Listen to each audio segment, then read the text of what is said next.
ভাবো তো, আমাদের চোখের আড়ালে পৃথিবীর পাশে একটি অস্থায়ী চাঁদ ঘুরছে। 2025 সালের 2 আগস্ট হাওয়াইয়ের প্যান স্টার্স অবজারভেটরি প্রথম এই ক্ষুদ্র গ্রহাণু শনাক্ত করে।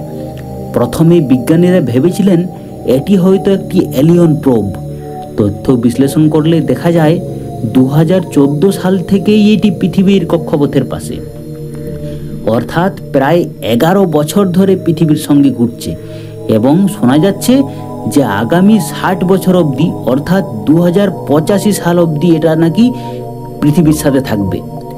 এটি শুধু ছোট গ্রহাণু নয়, এর মধ্যে লুকানো আছে আমাদের সোলার সিস্টেমের তথ্য, পৃথিবীর চাঁদের ইতিহাস এবং ভবিষ্যতের সম্ভাব্য কলিশন হ্যাজার্ড। তুমি কি মনে করো, এগুলো কি শুধুই গ্রহাণু নাকি লুকিয়ে আছে আরও বড় রহস্য? কমেন্ট করে অবশ্যই জানাও। আর এই বিষয়ে যদি তোমরা ডিটেলস ভিডিওটা দেখতে চাও, আমি আমার চ্যানেলে ভিডিও সেকশনে আপলোড করে দিয়েছি, তোমরা গিয়ে একবার দেখে আসতে পারো।